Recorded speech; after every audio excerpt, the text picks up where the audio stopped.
सत्संग विराम हो ही गया तब तक सूपनखा आ गई। सूपनखा कौन? रावण की बहन। आओ। सूपनखा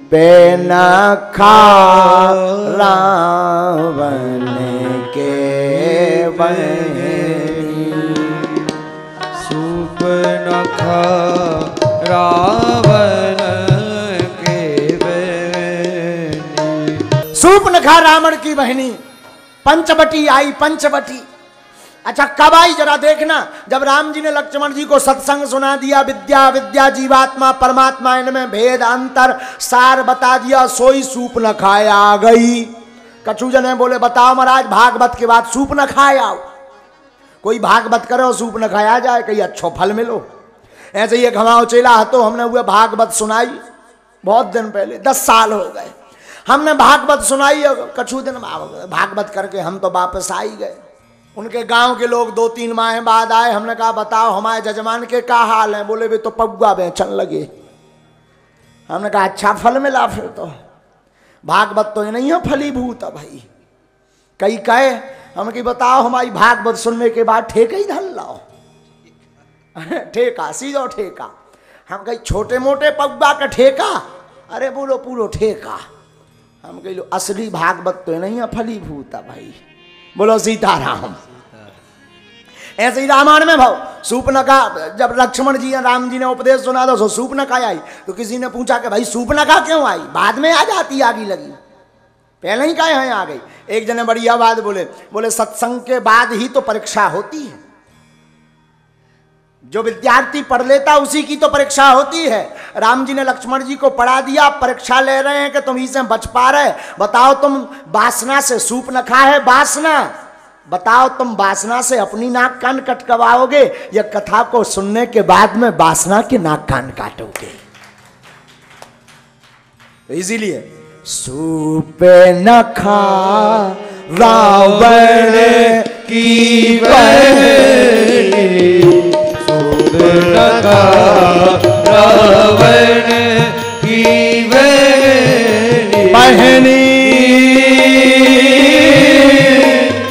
बहनी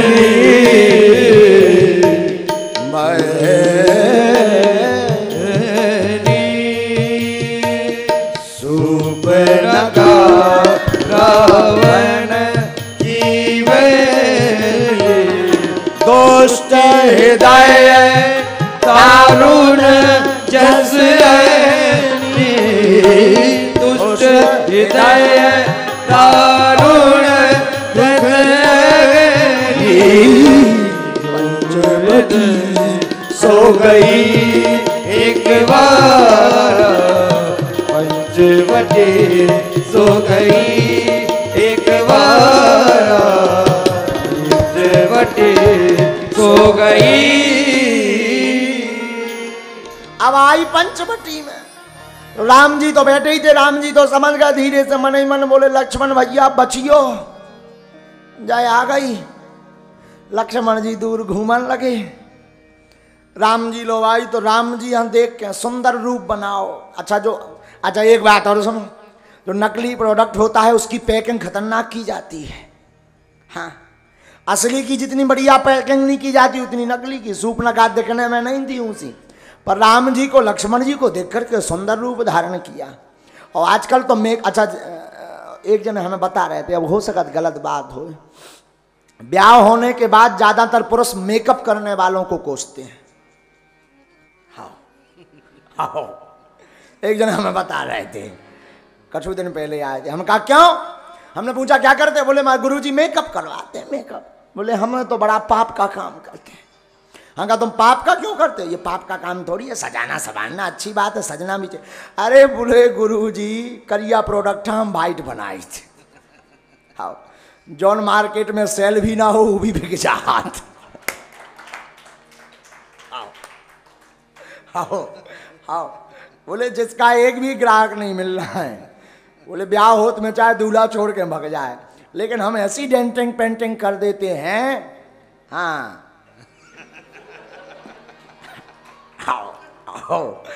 हमने कही तो नहीं असली गुनहगार फिर तुम ही हो। फिर हमने उसको भी कहा नहीं तू ही असली गुनहगार, और जो ज़्यादा अच्छा जो ज़्यादा बने ठने समझ बनो चाहिए, ऐसा नहीं बुरा ना मानिए, कौन हमारे कक्का को अलग ने आओ काल के दिन कौन केस कर दे, बड़ी आफत है एन सजो। हम तो कहीं खूब घर घर पार्लर खोले, पार्लर ही का राम बचा। असूप ने कहा सद धज के गई भगवान लो गई, सो भगवान ने कहा वाह सूप न खाए आई। भगवान बोले कहो कैसी, सुंदर रूप धारण करके मुस्कुरा करके बोली क्या, तुम सम पूरो से न मौसम नारी, तुम सम पूरो से नमो समनारी, यह संयोग विधि रचा विचारी, यह संयोग विधि रचा विचारी, तुम सम पूरो से नमो समनारी, तुम सम पूरो से नमो समनारी, तुम सम पूरो से नमो। सूपनखा कहती है प्रभु आपके जैसा कोई पुरुष नहीं, हमारी जैसी कोई नारी नहीं। भगवान बोले जय हो। हाँ क्या कहना, देखो कितनी बड़ी बड़ी बातें बोलते हैं। सूपनखा भी बड़ी बड़ी है। देखो सूपनखा क्या कह रही, तुम सम पुरुष से न मौसम नारी, तुम सम पुरुष नमो समनारी, यह संयोग विधि रचा विचारी, यह संयोग विधि रचा विचारी, तुम सम पुरुष नमो समनारी, तुम सम पुरुष नमो समनारी, तुम सम पुरुष नमो समनारी, तुम सम पुरुष नमो समनारी, तुम सम पुरुष नमो। राम जी बोले क्यों, सूपनखा कहती है कि आपके जैसा कोई सुंदर नहीं हो हम पुरुष, हमारे जैसा कोई सुंदर स्त्री नहीं है। भगवान बोले हो सकत, अच्छा लेकिन देवी जी इतनी महिमा क्यों गा रही हो। तो सूपनखा कहती है महाराज हमने अपने योग्य वर पूरे जगत में देखा, अपने लिए दूल्हा आज तक नहीं मिला, आज तक नहीं मिला। इसलिए सूपनखा कहती है ताते अब लगी रहो कुमारी, मनुमाना कछु तुम्हें निहारी। सूपनखा कहती है अभी तक मैं कुमारी रही। कुमारी का मतलब मैंने विवाह नहीं किया।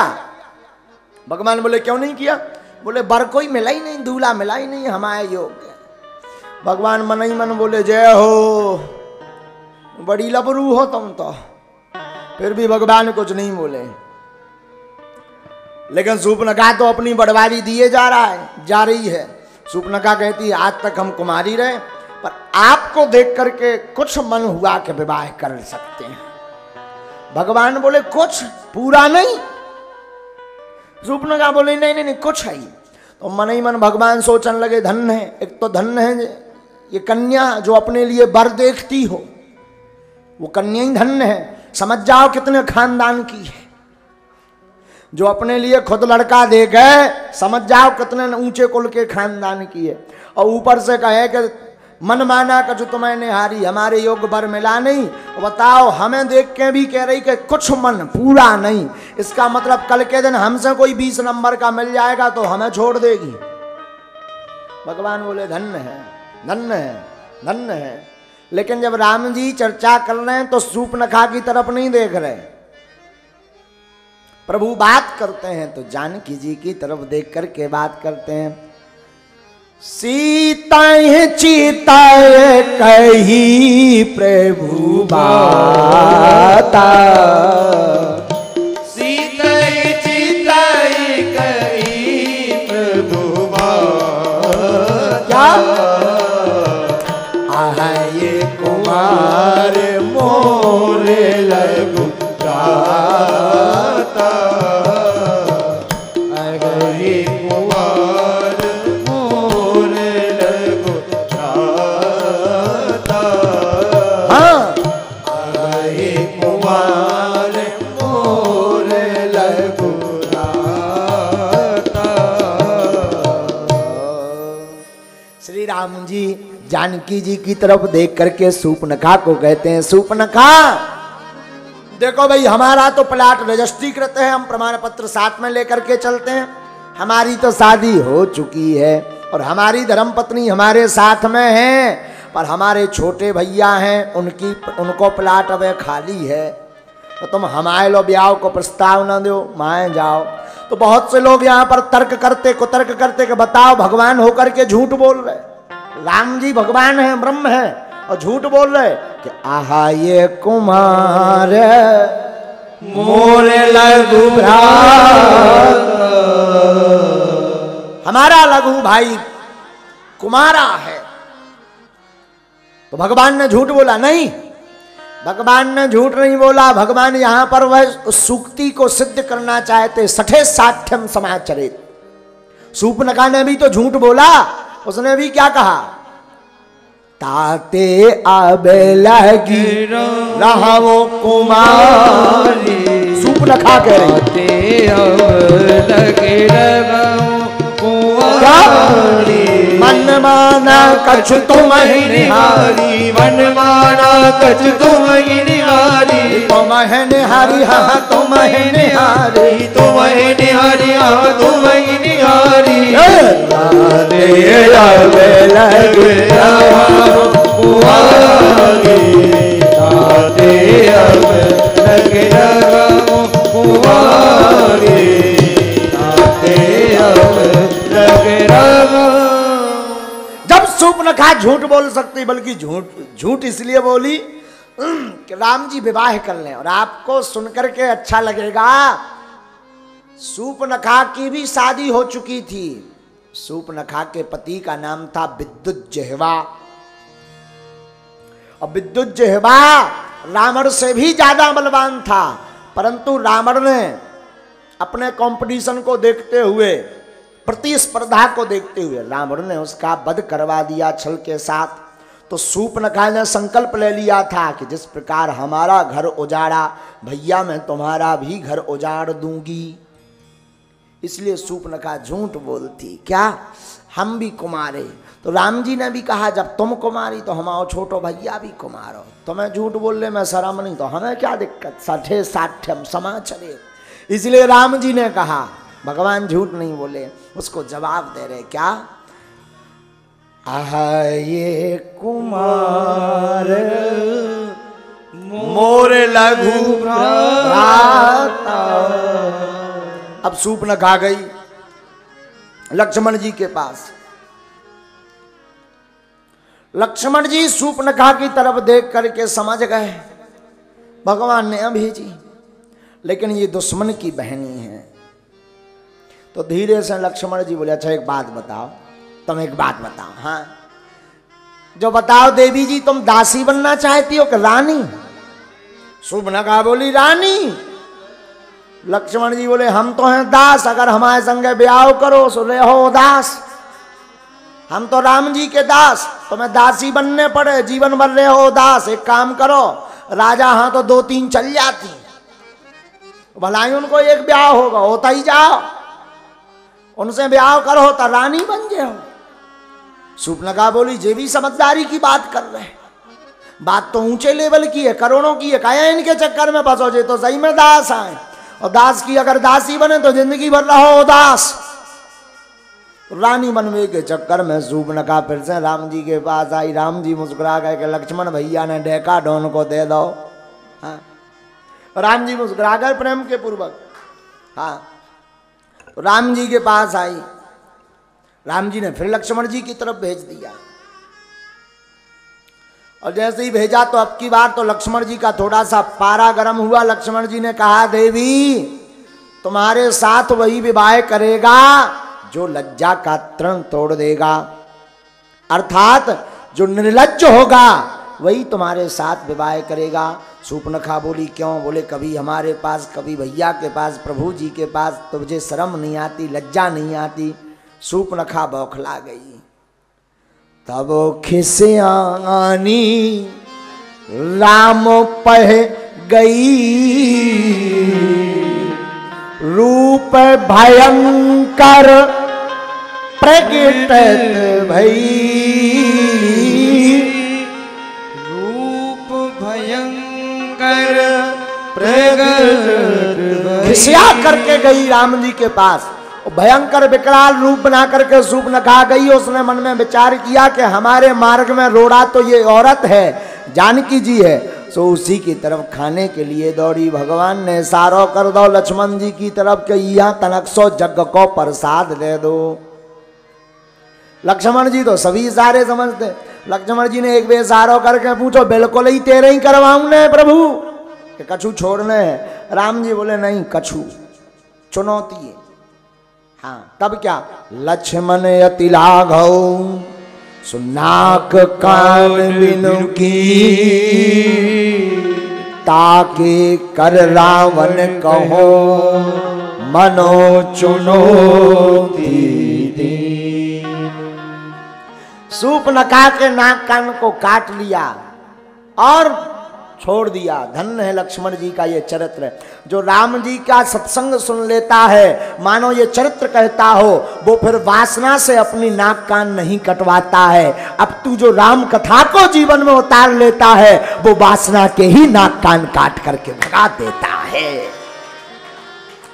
ये कथा का सार है, इसलिए राम कथा जरूरी है। राम कथा सुनोगे तो वासना के द्वारा नाक कान नहीं कटेंगे, वरना नाक कान कट जाएंगे। आजकल बड़ी विचित्रता है, इसलिए नाक कान कटने से बचाना है वासना के द्वारा। तो राम कथा सुननी आवश्यक।